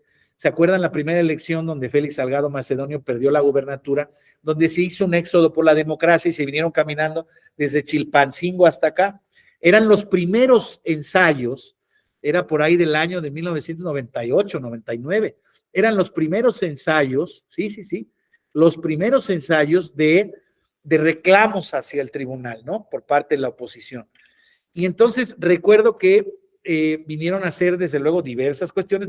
La primera manifestación importante que tuvo el tribunal fue afuera de sus puertas, pues 5 o 6 mil gentes pararon las calles, nosotros no podíamos entrar ni salir, y bueno, lo que querían ellos era que se les recibiera, y se les recibió en una comisión pequeña, ¿verdad? Se les recibió, a mí personalmente, esto lo narro, porque a mí me tocó ser el que recibió esa comisión. Era el hoy presidente López Obrador, era Berta Luján, era Félix Salgado, era Alejandro Encinas y alguien más como miembros de la cúpula del PRD. Y los recibimos en la sala de juntas del cuarto piso del maestro de la Pesa, con un par de secretarios de estudio y cuenta más, su servidor, y el presidente dijo, oigan, a ver, nosotros no confiamos, que quede claro que nosotros no confiamos en ustedes. Pero ahí, y entonces sacó un folder de así de grueso, así con esto, que sí me pueden ver, así de grueso. Y lo aventó en la mesa y dijo, ahí están las pruebas del fraude. Y entonces don José Luis lo empezó a ojear, me lo pasó a mí, lo empezamos a ojear, y venían recortes de periódicos, escritos, algunas denuncias, o sea, perdón que se los diga, pero eran todo menos pruebas de una elección, ¿verdad? O sea, y entonces don José Luis le dijo, oiga, pero la experiencia, estas son las pruebas, estas son las pruebas del fraude. Y bueno, don José Luis dijo, bueno, vamos a ver, están incorporadas en el expediente. Les doy mi palabra que su última respuesta fue, van a hablar los compañeros, pero por mi parte que sepan que ustedes no tienen otra opción más que darnos la razón porque ahí están las pruebas del fraude. Esto es 1999, 1998, no recuerdo exactamente, pero pues es hace 20 y tantos años, ¿verdad? 24 años. Entonces, compañeros, o sea, ahí ha estado siempre un poco este sistema. Entonces, digamos, al presidente no le ha parecido demasiado, no confía, y así como pasó en el caso de los Estados Unidos por Trump, es una realidad distinta, pero hay circunstancias similares, ¿no? Trump que dice que al final del camino también los políticos y el viejo establishment han sido corruptos y él como empresario y miembro del pueblo se ha encargado de hacer dinero, en fin, o sea, ciertos, por lados distintos, pero más o menos con las mismas voces, ¿no? Entonces, el contexto al final del camino, y les vuelvo a decir ahora para decir lo que me parece en justicia, no lo ideal, porque nadie puede tener un sistema ideal, y yo también, ante la respuesta de, oiga, ¿y tú dónde estabas en los sexenios anteriores? Pues trabajando también en el tribunal, trabajando bajo mi trinchera, y creo que todos los poderes, todos los presidentes y todos los poderes ejecutivos han, en alguna u otra manera, en una u otra medida, no tan solo errado, sino han abusado de su poder. Y es cierto que antes los poderes judiciales estaban menos alineados con la protección de los derechos y de las reglas. O sea, tenían más miedo. ¿Por qué? Porque, insisto, se está generando apenas esa cultura. Pero claro, hoy en día, por ejemplo, pareciera ser que la independencia de los jueces está en entredicho porque existe una presión desde el poder. O sea, que la presión viniera de la oposición, pues no habría tanto, digamos, tanto problema, ¿verdad? Pero el poder es el que se ha encargado de querer hacer auténticas reformas, pues más a su modo, digámoslo así. Pero insisto, que hoy en día se esté trabajando bajo este camino de la retórica, de las falsas apariencias, de decir, a ver, vamos a ver, pues vamos a hacer un proceso abierto todos y vamos a tener candidato en agosto y en septiembre. Pues ya la oposición lo va a tener también, pues ya, digámoslo así, por la vía de los hechos, se van a empatar el piso, ¿no? Ahora vamos, insisto, eso es apenas el principio, compañeros. Vamos a ver todo lo que sigue, porque en todo lo que sigue falta todavía lo que es esa prohibición que nadie puede sostener tampoco o quitar del 134 constitucional, de la propaganda gubernamental personalizada, donde la han hecho todos los funcionarios de todos los gobiernos, bueno, todos, o sea, se ha dado en todos los gobiernos, de todos los ámbitos, por todos los partidos políticos. Porque les vuelvo a decir, nuestras reglas son contrarias a la naturaleza política. La naturaleza política se trata de que pues, nos demos con todo. Hay ciertos debates que hay que excluir, insisto, y no se puede, yo creo que no se puede calumniar, yo creo que no se puede ir ni lastimar la honra del de enfrente, y no se puede, por ejemplo, acusar, y lo digo de verdad también con respeto, que este gobierno es un gobierno que nos ha destrozado, perdón, pero con nuestros problemas, pero ahí vamos saliendo, o sea, perdón que se los diga, yo sigo teniendo la misma vida, bueno, por decisiones personales y por fortuna personal, pues no es exactamente la misma, pero pues yo sigo haciendo lo mismo que hacía antes. A mí hay delincuencia, perdón, a mí me secuestraron, la primera vez que me secuestraron en un secuestro express aquí fue en 1996, en ese entonces, y pasé el peor momento que he pasado en mi vida. Y recientemente en la ciudad de Guadalajara me volvieron a dar una pequeña calentada, gracias a Dios no fue una secuestrada, pero fue un acto de violencia en contra de mi persona. Me pasó en 96 y me pasó en 2020. Y los contextos realmente, se los digo de verdad, yo creo que la gente ejerce su libertad, yo creo que hay gente más afortunada y hay gente menos afortunada, hay decisiones más afortunadas y hay decisiones menos afortunadas que compartimos y no compartimos con los gobiernos en turno, pero al final del camino yo creo que estamos en esa lucha por mantenernos en la transición. Y mantenernos en la transición es mantenernos en la ruta de la Constitución en la medida de lo posible. David, Víctor Hugo, Marciano, y alguien más que me escribió por ahí, o sea, de acuerdo con ustedes, o sea, no es lo ideal, no tenemos, digamos, la democracia del libro, no la tenemos. Ahora, estamos metidos en un contexto también de desorden mundial, se los digo de verdad, y parece mentira, pero las enfermedades, tanto de los virus como de la cabeza, se pasan, y se pasan. Y entonces el advenimiento de regímenes que están aparentemente en contra de las libertades individuales, de las victorias conseguidas, etcétera, etcétera, están en Brasil, están en Italia, están en Francia, están en Estados Unidos, o sea, perdón, pero creo que estamos inmersos en un contexto más o menos de problemática universal, por lo menos en el mundo occidental, ¿vale? No me meto a donde no conozco. Entonces, compañeros, por ejemplo, el ascenso de la extrema derecha en Francia, en España, ya es francamente poderoso. Y ya hoy en día empiezo yo a leer en el contexto, ¿no? Que una de las precandidatas a la presidencia de la oposición va como representante de esos movimientos de extrema derecha. Bueno, yo no lo deseo, no deseo ningún extremo, ¿me explico? Ningún extremo es bueno. Pero, pues, si se puede dar, si es por ahí, si es por allá, si está de acuerdo con las preferencias sexuales, si no lo está, con el aborto, si no lo está. Pero entonces, insisto, tratan, respecto de la ideología, de generarnos y vender pasiones políticas. Piénsenlo si no. Y es muy fácil que nos peguen por ahí, sobre todo a los que nos gusta la política, ¿no?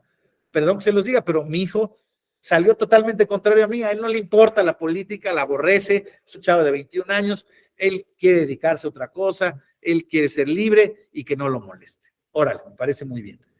Él no quiere participar, él no quiere ser agente del cambio, y así conozco a muchos muchachos en ese sentido, en las clases de universidad que estoy dando, etcétera, etcétera, pero a los que nos da por la política nos apasionamos como si nos hablaran de fútbol, de lucha libre o de religión, ¿no? Ustedes rebátanle a cualquier religioso puntos de vista sobre su religión y perdón que se los diga, pero se calientan y pierden los papeles y les gana la pasión. Entonces creo que es un poco lo que nos está pasando en México en el debate público.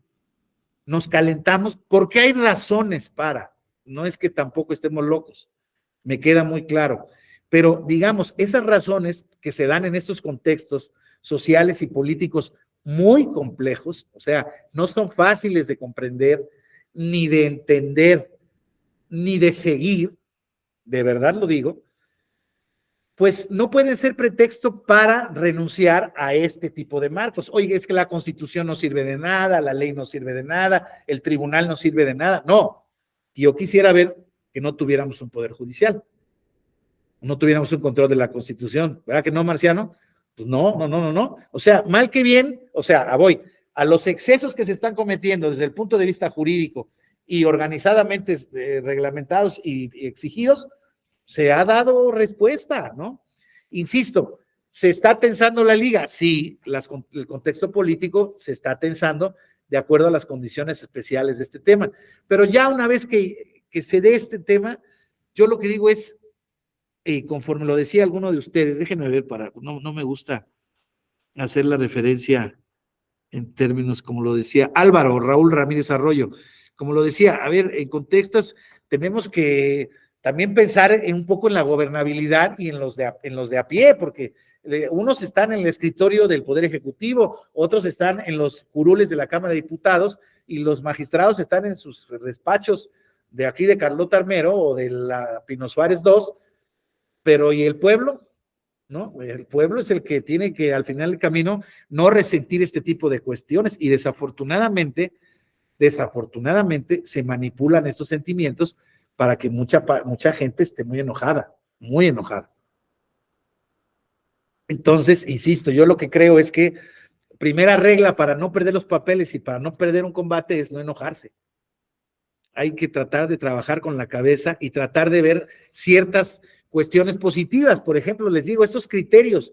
Cuando yo dije, ¿qué va a hacer el INE? Ahí el INE, y yo era de los que pensaba, tiene una de dos. O dice que no pasa nada, o dice que no pueden hacer nada. O sea, que pueden hacer todo o que no pueden hacer nada. Újule. Ven, es producto de mi visión ahorita polarizada, del todo nada, el negro blanco. Y el INE, pues, creo yo, insisto, razonablemente, dice, ok, está bien, estás en uso de tu organización interna. A ver, nada más no llames al voto, nada más no llegas. Y ya oyes a los comentarios de los partidos y le dice, oiga, usted, le dicen al presidente de Morena, ¿y usted qué piensa de Marcelo Ebrard que dijo que tal o cual cosa programa de gobierno? Ah, bueno, pues que se cuide, porque las reglas del INE nos dicen que no podemos. Ah, bueno. Entonces, como dice el compañero, el contexto, por lo menos hacia al grueso de la población, está haciendo de que, bueno, pues está respetando ciertas reglas, hay cierta normalidad. Hoy en día, insisto, salen la oposición a sacar un procedimiento más o menos similar, insisto, más o menos se da el piso parejo. Bueno, pues, qué mejor a que estemos, francamente, en un auténtico desacato a sentencias del tribunal, donde, como bien decía Marcial, o de alguno de ustedes, la consecuencia es el no registro, Y bueno, en fin, es un tema interesante, sin duda alguna, muy complicado de decir, y lo único que nos queda, insisto, creo a nosotros, es tratar de ser lo más fríos y sensatos. Sí, claro, en el fondo de una comida, uno se voltea y dice, ¡bah! Están violando las reglas todos los días, hombre. Claro, pues con la ley en la mano, a ver, y entonces le dice uno en el calor de las copas, para aquellos que toman. No, bueno, a ver, mira, léete esto. Ah, no, pues entonces no pueden estar haciendo lo que hacen. No, pues claro que no, y claro que están violando la ley. Pero, insisto, esa postura polarizadora que genera este conocimiento, bueno, además no tienen por qué, todo mundo más o menos informado sabe que esto pues está pasándose por encima del arco del triunfo de las reglas. Pero insisto, la alternativa no es muy halagüeña. En consecuencia, vamos a esperar que mejor se contengan los ánimos y que compitan y pues que gane el que tenga que ganar. Y en la medida de lo posible que sea bajo este orden constitucional que hemos estado defendiendo y pues analizando todos estos cursos, ¿verdad? Entonces me da la impresión que creo que es deseable que sigamos pensando en que nuestras reglas sean por lo menos declaradas por parte del tribunal lo más cumplidas posibles, ¿no? Y ya para que después, posteriormente se haga una reforma pensada. Miren, y aquí veníamos este tema. En el tema de la Revolución Francesa, contrario, para que vean cómo estos contextos teóricos, no teóricos necesariamente, porque son más bien las bases que fundamentan la creación de estos sistemas de control. Fíjense cómo es este principio de legalidad que surge con el concepto de Montesquieu de la teoría de división de poderes. Montesquieu decía, el juez, justamente en atención a la supremacía popular, a la voluntad popular, el juez debe ser un aplicador ciego de la ley. Ciego es casi literal. Tenemos los problemas clásicos, ¿no? Oigan, y lo que no diga la ley, bueno, y se establecen en todas las legislaciones occidentales las salvaguardas, ¿no? Bueno, si no hay ley aplicable al caso, entonces principios generales del derecho, etcétera, etcétera, ¿no? Entonces, ¿qué es lo que decía Rousseau? O sea, regreso con ustedes. O sea, el discurso del poder hoy en día tampoco es de locos, está basado en las ideas de Rousseau. Decía Rousseau que el juez no puede anular la ley y el sistema de la judicial review se crea pasando por encima de este criterio, tomando desde el punto de vista del concepto de supremacía constitucional y de otros matices políticos que ya más o menos explicamos, ¿no? Los franceses decían, no. Por eso los tribunales en Francia terminan o empiezan siendo y terminan casi siendo, y el Consejo Constitucional francés hoy en día realmente ya tiene otro tipo de atribuciones, pero surge como control de constitucionalidad, pero por la vía consultiva, porque para los franceses era una regla dorada este tema de la antidemocracia o del régimen contramayoritario del Poder Judicial. Decían, no, el poder de declarar inconstitucional una ley no le está facultado a los jueces, justamente por no tener un origen popular. Eso es lo que decía el principio de legalidad, este Estado de Derecho Legislativo al que quiere regresar hoy en día. Acuérdense ustedes estos nuevos intentos que han tenido de limitar las facultades del tribunal, de generar, no podrás aplicar ninguna sanción a una conducta que no está expresamente prohibida en la ley, ¿no? Tú no podrás determinar quiénes son los candidatos, cuando más puedes hacer, ¿cómo se dice? La reposición, o puedes determinar la reposición del proceso. Luego está este tema del control de los actos parlamentarios por parte del Tribunal Electoral.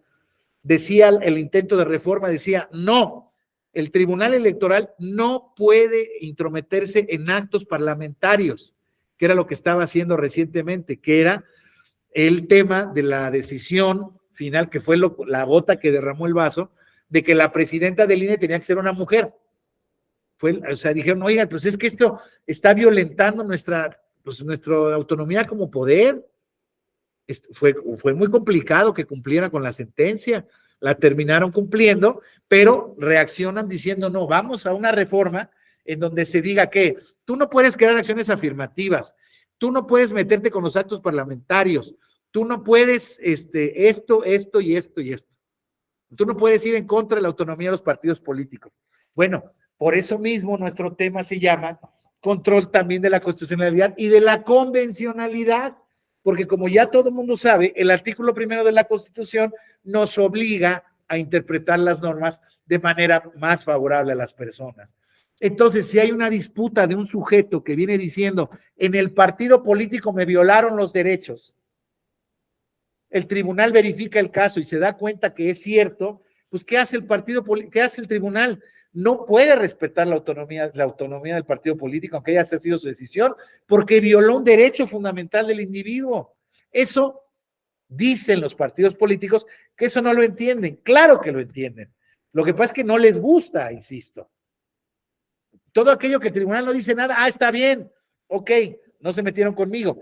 Pero bueno, hay muchas veces que si hay ciudadanos que están dispuestos o que saben que hay vías para poder restablecer y proteger sus derechos, y vienen al tribunal y ganan muchos juicios. Y ustedes saben la actividad de los partidos políticos, de todos, y no aquí, en el mundo entero. Los partidos políticos se han convertido en los auténticos nuevos cuartos poderes. Ya no son los medios de comunicación, son los partidos políticos. A través de ellos se deciden dirigencias, candidaturas, pues a partir de ellos se incide al poder. ¿Por qué Trump, si tanto repela de los partidos políticos y el establishment, por qué no se va como candidato independiente? Porque sabe que no tiene dinero o se tiene que gastar todo su dinero para arriesgarse a que la pierda. Claro que por eso está utilizando las bases que por otra parte también es cierto, hábilmente las ha ganado. Democráticamente se las ha ganado. Oiga, a mí no me gusta lo que dice. De acuerdo, no me gusta. Oye, es que el pueblo tiene el gobierno que se merece. Pues si es que el que está ahí es porque tiene la mayoría de los votos, vale, está bien. Pero volvemos al asunto, es que hoy en día tenemos que dejar de pensar en lo que nos gusta a nosotros, en lo que nos parece bien, sino en lo que está acorde a la Constitución. Y claro, tenemos que pugnar porque todos la cumplan. Entonces, ¿qué es lo que pasa justamente con Trump? Por eso yo, en lo particular, me parece tan abominable el personaje, porque se rehúsa a que la ley lo pueda perjudicar o las autoridades. Pues es un ciudadano al final del camino Y ahora, como decía hace rato David, o preguntaba David, oye, ¿el presidente es un ciudadano? Claro que es un ciudadano también. Claro que tiene esferas, pero sus esferas de ámbito de libertad individual se reducen. ¿Para qué quiere ser presidente? Porque todo lo que diga tiene una incidencia pública. La verdad sea dicha. O sea, no podemos llegar, oiga, es que alguien puede decir, es que cómo toleramos que el cuate se deje fotografiar yendo a misa. Pues está en uso de su libertad individual, ahí sí no le podemos, sigue siendo presidente, claro que sí, pero sigue teniendo libertades. O sea, no tiene que estar preso en el palacio leyendo la Constitución todo el día, pues eso también no es cierto. Entonces, ahí es donde está, pero esta parte de aquí, esto es lo que da el surgimiento justamente al control de constitucionalidad concentrado europeo, que ahí de lo que se desconfía es de los jueces, ¿no? Acuérdense usted, la segunda posguerra, la primera y la segunda guerra mundial que desestabilizaron todas las estructuras políticas, ideológicas, etcétera, etcétera, ¿no? Se dan cuenta que los parlamentos, claro, los regímenes de nazista y el comunista soviético, fueron regímenes creados y diseñados por el parlamento específico, ¿no? Entonces se dan cuenta que los parlamentarios pueden cometer excesos y entonces hay que retornar a los sistemas democráticos de respeto a los derechos individuales. Y entonces dice Kelsen, ¿no? A ver, vamos viendo, vamos a crear un órgano que sea el defensor exclusivo de la Constitución. Nada de que control concreto, no. Ahí hay muchos jueces y se pueden equivocar. Que haya un órgano que tenga la legitimidad para verificar con uniformidad el control del poder vía el Tribunal Constitucional, ¿no? Entonces, por eso se llaman tribunales constitucionales, porque realmente defienden la Constitución, pero no porque realmente tengan que ser un modelo europeo, un modelo americano. O sea, son sistemas. Y les vuelvo a decir, el mexicano, ya lo sabemos, y les decía yo, y paso por el 133. El 133 está prácticamente igual a como estaba en 1917, y casi desde 57, donde dice, esta Constitución, las leyes del Congreso de la Unión que emanen de ella y todos los tratados hechos y que se hicieran por el presidente de la República con aprobación del Congreso serán la ley suprema de toda la Unión. Los jueces de cada estado, eso dice desde el 17 nuestro 133. Los jueces de cada estado se arreglarán a dicha Constitución, leyes y tratados, a pesar de las disposiciones en contrario que pueda haber en las constituciones o leyes en los mismos. Entonces, claro, ¿y qué pasó aquí? Entonces, oiga, ¿y por qué no se ejercía? 133 ha sido reformado 2 veces, en el 34 y en el 2016, y prácticamente le han cambiado palabras. No se han animado a cambiar el contexto, porque es igualito al americano, les vuelvo a decir, y es la fuente del control constitucional de los americanos, la supremacía constitucional. Sin embargo, el texto siempre autorizado, pero la primera, bueno, desde siempre lo negó, fue el Poder Judicial Federal, a través de la Suprema Corte, primero desde aquella vieja, bueno, primero el tema político se negó desde el tema Iglesias Vallarta, que ustedes saben que se negó a conocer de asuntos políticos, y del control difuso, hasta el 2000 prácticamente se negó expresamente. Las jurisprudencias 73-99 y 74-99 prohíben expresamente ese control. ¿Y por qué hace ese entonces? ¿Realmente algún juez la había emitido? No, pero se habían hecho planteamientos que llegaron en revisión hasta la Corte. Y la Corte dijo, hacen bien los tribunales y los jueces locales de no meterse en cuestiones de constitucionalidad, no les está habilitado. Incluso la Corte se negó a decir que el Tribunal Electoral, después de la reforma de 96, tenía facultades de control constitucional. Recuerden ustedes. Pero bueno, insisto, hoy en día, para efectos de nuestro tema, el control difuso, que es aquel que en efecto se ejerce por todos los jueces, es en la potencia, en mi opinión, es perfectamente posible. ¿Por qué? Porque eso dice el 133, y en materia de derechos humanos, ya el artículo 1 constitucional no nos deja duda al respecto, es mi opinión. Y es mi opinión basada en el texto legítimo de 2 artículos constitucionales, o sea, de vigencia constitucional. Entonces, si estoy enseñando el control de la constitucionalidad, lo primero que tengo que decir es lo que me parece consecuente con su texto. Y los textos del primero y del 133 me parece que no hay duda. Esto es, el control difuso en nuestro país no tan solo lo ejerce en materia electoral el Tribunal Electoral, también puede ser ejercido por los tribunales locales, y me parece que en materia de derechos, todos los tribunales, incluso se discute si hasta todas las autoridades, que es lo que dice el primero. Hay gente que respeto y que me parece muy inteligente y con buenos argumentos decir que las autoridades administrativas no podrían hacerlo. Yo sigo pensando que una interpretación pro persona, que es lo que me autoriza el primero, sí lo podrían hacer. Pero bueno, es un debate que al final del camino poco a poco se va a ir viendo si camina o no. Porque hoy en día es cierto que las autoridades administrativas no se atreven a hacer ese control, pero ya los tribunales locales están empezando a hacerlo. En Chihuahua, Jalisco, en el Distrito Federal, ya están resolviendo cuestiones de convencionalidad interesantes. Entonces, les vuelvo a decir, ya la Corte con este tema de la convencionalidad, y ahí es donde viene ya también la ampliación del control de constitucionalidad, entonces nos abre la puerta al control de convencionalidad que genera una manera mucho más amplia de entender la protección y garantía de los derechos fundamentales, como todos ustedes ya han estado muy familiarizados y ya saben ustedes más o menos en qué consiste. Entonces, ya el primero constitucional nos establece hemos leído mucho el texto, dijo, no sé si exactamente con este grupo, pero me parece que sí.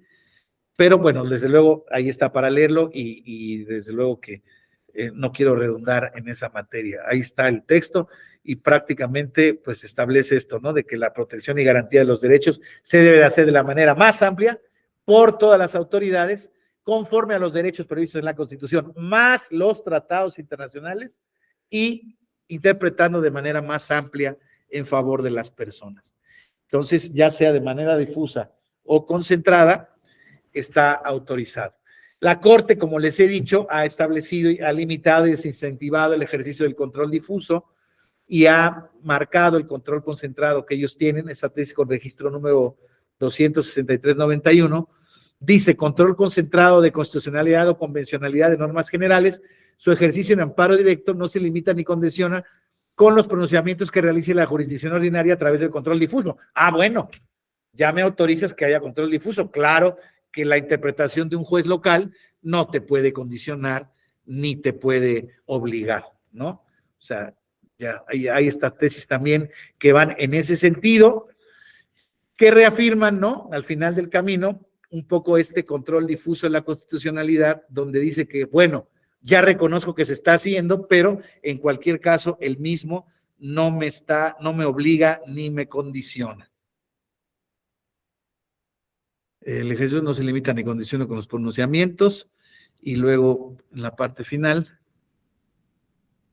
Y ya para dejar la antesala de lo que vamos a ver el día de mañana, el control difuso y control concentrado de la jurisdicción constitucional, ya sabemos como marco que la reforma de 1996 fue la que establece y incorpora al Tribunal Electoral en el Poder Judicial de la Federación y ya le establece el carácter de máxima autoridad jurisdiccional en la materia, salvo lo dispuesto en el artículo 105 constitucional, que es el que establece el control abstracto de la constitucionalidad y desde luego que es el que establece o está a cargo de la Suprema Corte para generar la constitucionalidad. Obviamente los criterios, ya lo han visto ustedes, que la Corte emite vía control abstracto mediante las acciones de inconstitucionalidad de leyes, son obligatorios para el Tribunal Electoral. Entonces, les decía yo hace rato, contestando una pregunta del compañero David, que el tribunal ejerció facultades de control constitucional y convencional desde su creación. Y entonces, desde el 5 de la jurisprudencia 5/99, generó la tesis: Tribunal Electoral del Poder Judicial de la Federación tiene facultades para determinar la inaplicabilidad de leyes secundarias cuando éstas se opongan a las disposiciones constitucionales. Vean ustedes, hace todo el sentido del mundo. Yo mientras más reviso y vuelvo sobre estos temas, es cuando más repudio los argumentos aquellos de que los tribunales no tienen legitimación democrática para poder revisar el control. Es un argumento muy primario, muy básico, que ha sido superado prácticamente desde el origen del control de la constitucionalidad. O sea, los jueces no requieren de ese control. La legitimidad de los jueces se las dota de estar reconocidas sus facultades en la Constitución, de estar en el establecimiento del control de la Constitución en la Constitución, y desde luego que eso generaría. Pero cualquier reforma en sentido inverso, compañeros, imagínense en dónde nos metería, en una involución político-jurídica.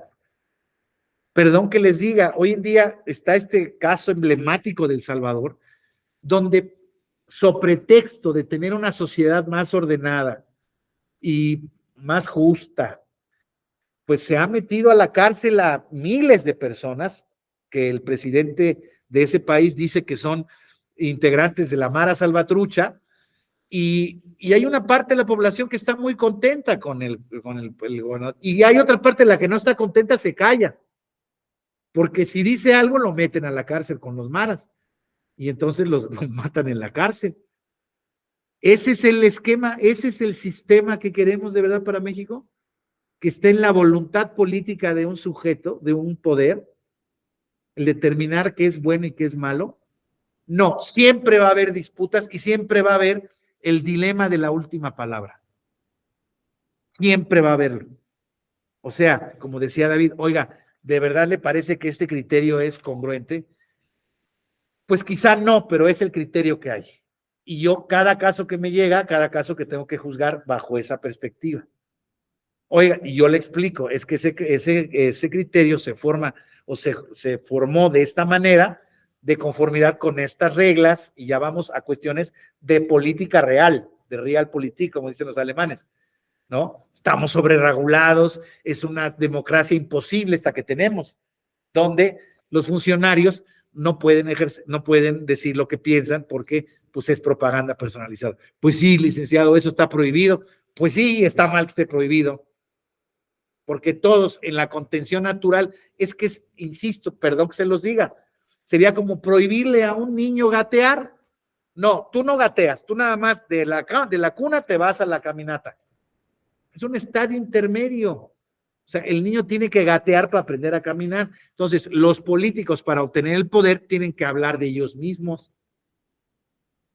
Se trata de simpatías, se trata de conseguir el poder a través de las vías legítimas y establecidas. Entonces, compañeras, compañeros, con esto, ya con eso termino, porque realmente ya esta contradicción de tesis ya no nos afecta. Ya sabemos que el control constitucional se genera, y entonces con esto es lo que yo tengo más o menos que terminar mi contexto para mañana entrarle a los medios de impugnación en materia electoral, que son los que de manera concentrada, de manera difusa, perdón, no concentrada, de manera difusa, establecen el control de la constitucionalidad y convencionalidad en materia electoral. Entonces, pues no los canso más el día de hoy. Creo que hemos agotado el tema, espero que les haya sido de refresco. Sí hemos vuelto sobre algunas cosas que ya han visto, pero creo que vale la pena para contextualizar el debate que se genera hoy en día y que está todos los días presente, y pues para entender el sistema de medios de impugnación, más o menos a qué actos va siendo relacionado y qué es lo que trata de... sí, claro, desde luego.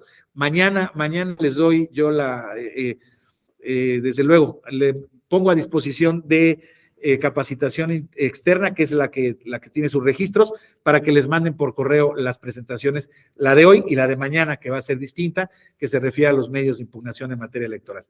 Si no tienen alguna otra participación, compañeras, compañeros, los dejo que terminen su día. Les agradezco mucho y su atención, su interés y sus retadoras preguntas, David. Pero bueno, pues desde luego que no tengo ningún empacho en que se hagan, porque de eso se trata, ¿no? Se trata de desde la academia abordar puntos que pueden ser controvertidos, y ya sabemos que en derecho hay opiniones para todo, y hay convicciones, y esas se pueden ir modulando con base en argumentos razonables, ¿no? Si no me parece mejor tu argumento que el mío, no lo tomo. Respeto tu argumento, ¿no? Pero a lo mejor tu argumento me puede servir para entender algún punto de vista y moderar mi punto de vista, por ejemplo, o de cambiarlo, ¿por qué no? ¿No? En fin, les agradezco. Gusto en saludarlos a todos. Creo que a todos los he tenido la oportunidad de verlos. Mañana nos vemos. Ayrton no te había saludado. Que estén muy bien todos. Muchas gracias, Nos vemos a la misma hora. Gracias. Hasta luego. Hasta luego.